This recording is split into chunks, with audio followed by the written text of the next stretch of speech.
that's what I said 23, didn't I? No, 23 is yes. 23 is yes. 1 to 13 is yes. All she said was the no's right now. She said.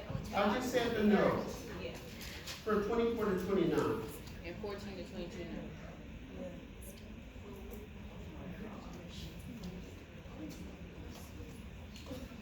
no. Now, I'm coming. I'm getting there. Okay, so 30 to 52, yes.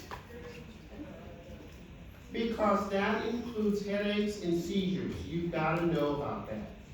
30 to 52, yes. 53 to 73, which is going to go into the stroke. 53 to 73. 82 to 119, because we're going to talk about muscular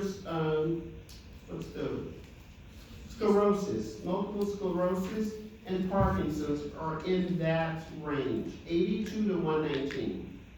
135 is ALS. And 135, is that all for ALS? Yeah, I think so. Because this is 135.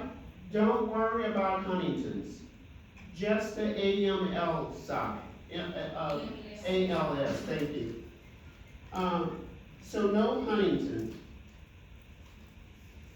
And then 153 to 164. That is going to cover your bacterial meningitis and your viral meningitis. Okay? So shall I recap? Yes. Okay. No, 14 to 22, no. 24 to 29, no. 23, yes. And then I go to 30 to 52, yes, for headaches and seizures. 53 to 73 is going to be your stroke, your CDA. 82 to 119, yes. We're talking MS and Parkinson's. And then 135, that slide, ALS, only on that slide. And then yes to 153 to 164, which includes bacterial and viral meningitis. All right? So actually that cuts out quite a bit that will be covered in MedSearch 2. Okay? So in other words, this PowerPoint I put together includes both MedSearch 1 and 2 topics. But otherwise it's a little too much for you. Okay? All right, so let's pick up with 30. We're cool now? Okay, so headaches. There's different types of headaches, and what I'm going to do is just cover what I think is most important for you to know in these coming slides. What's that? Different types, you need to understand there's different types of headaches. Now, when a person says, it says here, the worst headache I ever had, that's a kind of a signal that that person probably needs to get checked out. Because we don't know what's going on with them. And it could be that they are having a stroke or something else is going on. We don't really know. So, migraines. The different types, so know the difference between a tension headache, a cluster headache, and your migraines. Hormonal headaches I'm not going to worry about, but they do happen as well. Okay? When a person has hypertension, they can have a headache. So, headaches it's so, wide open that a person who's having a really, really bad headache, they need to be checked out, because it could be a number of things, and that's what I'm trying to say.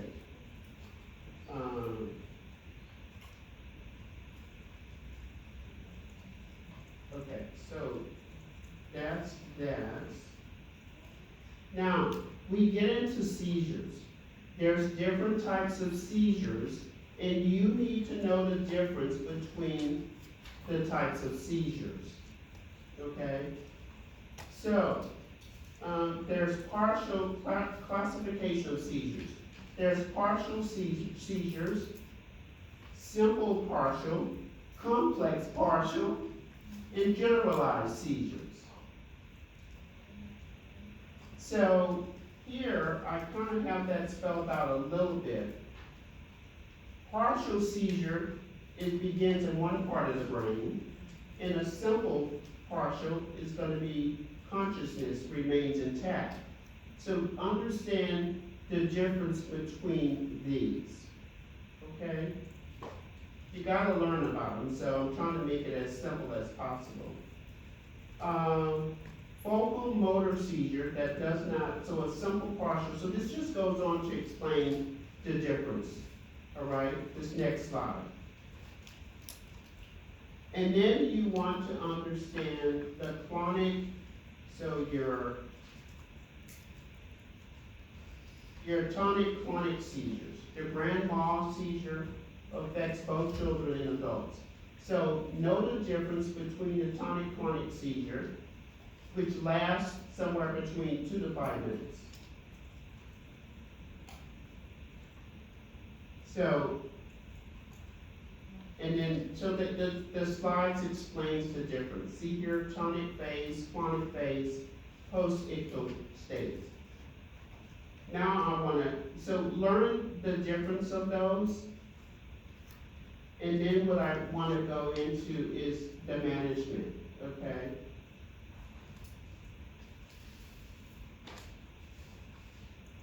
This slide goes over seizures in epilepsy.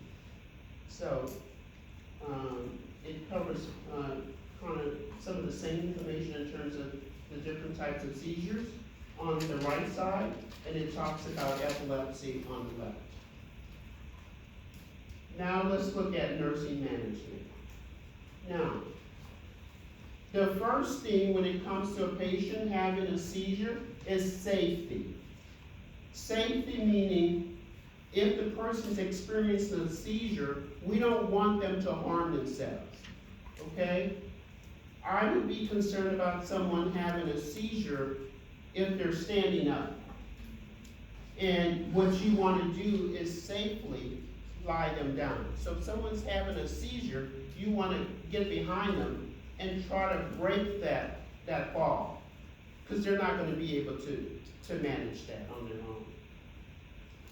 So, safety and protection, that's what you see here on the slide. So observe and document before, during, and after the seizure. So when a patient is having a seizure, it's important that you notice the time that it's happened. So when we talk about documentation, we have to document elements of that seizure. So, when did it happen? When did it start? How long did it last? And what was the patient experiencing during the seizure? Now, sometimes when you're in a hospital, you have a peer, and you could be the person monitoring the patient, and someone else could be the person that's documenting. You see what I'm saying? But if you're out in the public, that's not gonna, may not have someone, you might be able to designate someone. Would you just document for me everything that happens in a timely fashion while you monitor the person? So, monitoring is gonna be important. Documentation. And then we education is gonna occur after the fact. and perhaps with family members. And then, we may have to administer, so I'm looking at your role, you may have to administer anti-seizure medication to the patient. So in other words, teach the patient and family about coping mechanisms involved in the seizure, particularly if it's the first time. So this slide that says take note is what I'm saying. The first thing the patient does in the seizure, what's the first, so someone has to be observing and then documenting. Does that make sense? Because you're gonna have to document, all of that needs to be in that patient's document, their charting. You're gonna be asking, when did it happen? How long did it last? The other thing, like I said, protection. If someone has a history of seizures, normally when they come into the hospital, we prepare for that. We might ask them, when's the last time you had a seizure? So, in other words, what I'm saying, we will pad the sides of the rail on the bed, because if they have a seizure and no one's in there and they start thrashing about, at least they're not gonna hurt themselves. So you might see that where we've taken precaution already to protect the patient, because if they say, well, I had one last month, that's considered recent. Am I making sense? Okay. So protection is important, documentation. So we could call someone in and you observe, and someone is documenting what's happening, the time that it happened, when did it end, that kind of thing. Whether the eyes or head are turned to one side, did the pupils roll back and, that kind of thing. So they're gonna be taking notations for that. Duration of each phase of the seizure. Is the patient unconscious? Any paralysis? You're gonna document for inability to speak after the seizure, because sometimes that can happen. And I'll just, we had a colleague that had a seizure right here in our office. And luckily, this was a few years ago. And luckily, some of us were in there. And one of the faculty was in the office with him, speaking to him. And then he just started to seize, and right away we just all went into, someone called 911, and we were just monitoring, and we kind of put him down on the floor safely, and just watched. But when he came to, he was just kind of disoriented, and he was afraid of us. It's like I tried to see if he was okay, and wanted to touch him, because he was disoriented. So that can happen, when so it's important to note all of these things. If aura precedes the seizure, insert an oral airway. What does that mean, aura? See or smell things. Lights. Yeah, other entities that can affect. Do not attempt to pry open the jaws that are clenched. We used to put the tongue blade in. They no longer do that. And if we're concerned about aspiration, we turn the person on the side. Okay? Do not restrain a patient ever during a seizure. That's just gonna make it worse. If possible, place on the side with the head flexed forward. Why? Because we're trying to prevent aspiration. This allows the tongue to fall forward and not necessarily back, okay? So, safety again. Acute care. So again, I'll speak to this. This is if the patient's in a hospital. Again, what am I saying? It's important to observe and record details. So someone needs to do that. Note the onset, which body part affected initially. Loss of consciousness. vital signs. So we do wanna take vital signs, pupil size, memory loss. So we're gonna assess for all of that. You may not be able to get that during the seizure, it's after the seizure. Most importantly, maintain the patent airway. Put them on the side. Protect the patient's head, turn to the side, loosen constricting clothing, ease the patient to the floor, like I said, if they're sitting or standing, safely. Do not restrain the patient, and do not place any objects in the patient's mouth, okay? Post-seizure, here, keep on one side to prevent aspiration, make sure the airway is patent. Confusion is usual after, that's what I'm saying would happen to our colleague, he was confused. Short apnea period may occur during and immediately after a generalized seizure. These are kind of like guidelines in a visual sense, I thought was very helpful to show you, kind of like, what should be done, okay? And oxygen may have to be placed. Loosen clothing, so these are some of the same things. Okay, so in other words, understand, when it comes to the seizures, the difference between them and your role in managing a patient who may have a seizure. So review those things. What status epilepticus?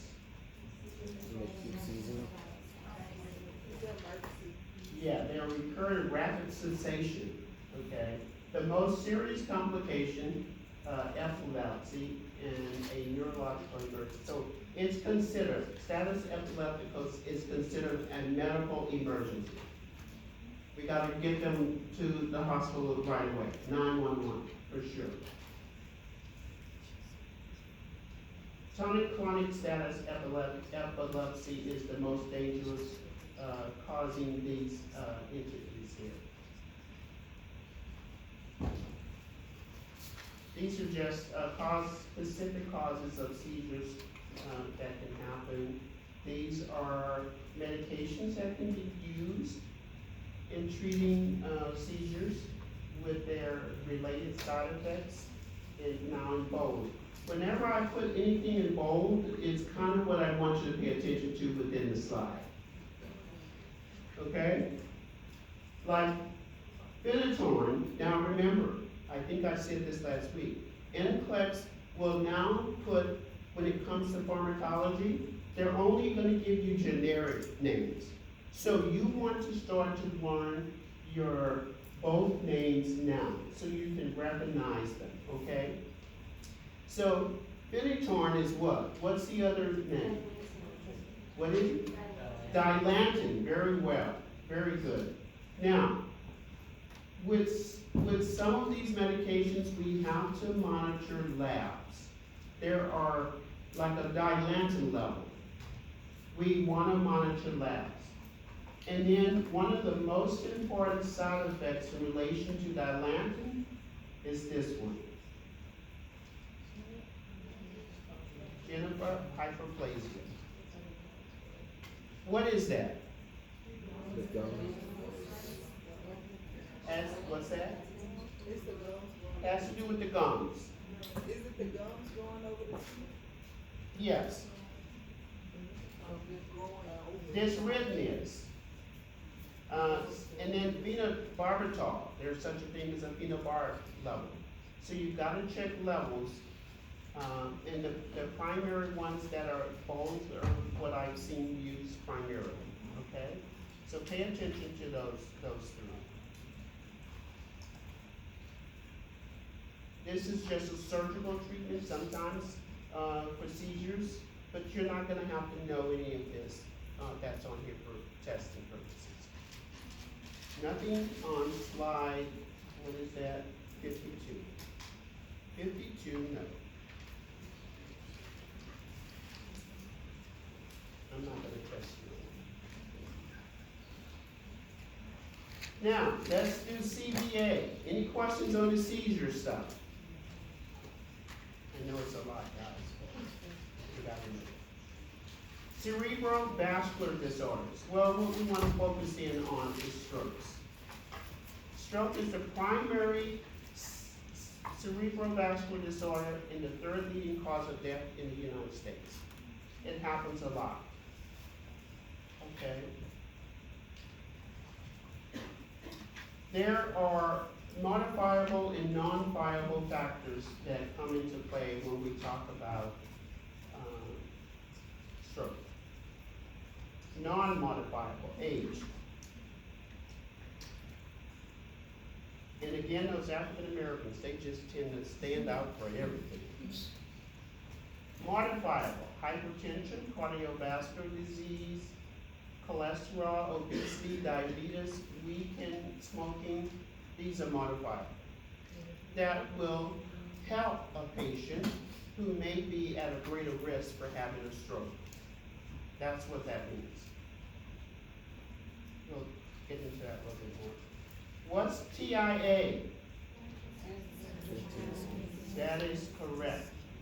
Temporary loss of neurological function manifested by sudden loss of motor, sensory, or visual function. They can last seconds to an hour. My mother has these.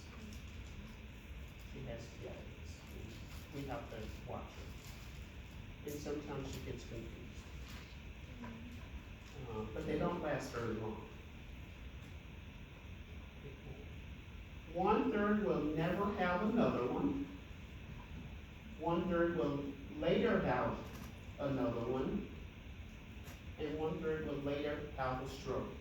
So my concern with my mom is that the more she has, the more at risk she is for having a stroke. So we have to monitor her carefully. The thought of as a warning of impending stroke, TIA usually, that's what they say. It could be a warning sign of a stroke. I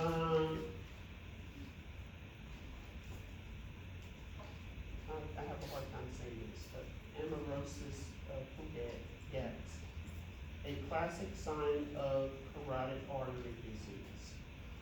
So, that puts it in a more serious note, ischemia. The TIA is diagnosed by presence of a bruit over the carotid artery. So, carotid angiogram, that's what they're going to do to diagnose the TIA. Okay? Arteriosclerosis occurs at a bifurcation of the common carotid margin of the vertebral artery. Don't worry about that.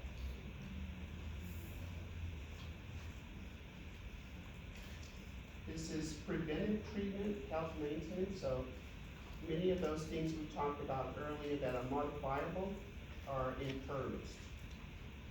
Some patients may have to be put on preventive medication, like your aspirin, Plavix, or some of the statins.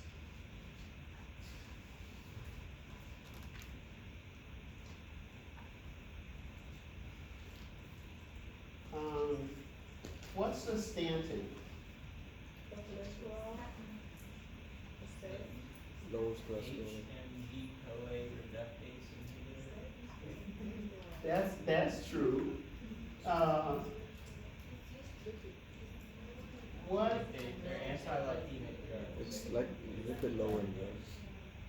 Yeah, there's I'm trying to think of major side effect associated with it. Yeah, it's, what is it called? Not called muscle spasm. Myopathy. Rhabdo, that's it, thank you, Rhabdo, and I heard it on the news, they were saying that the women that played for U of H, the coach was being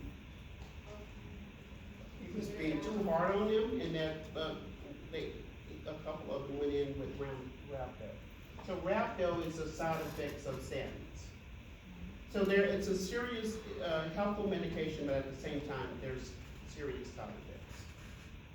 Okay, so this is a visual of treating the TIA. You can see here.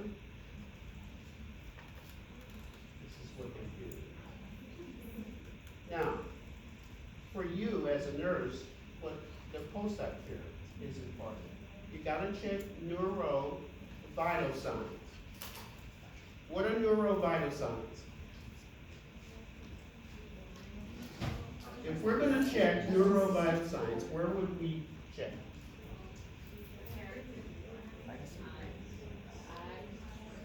Kind of start up here from the head down.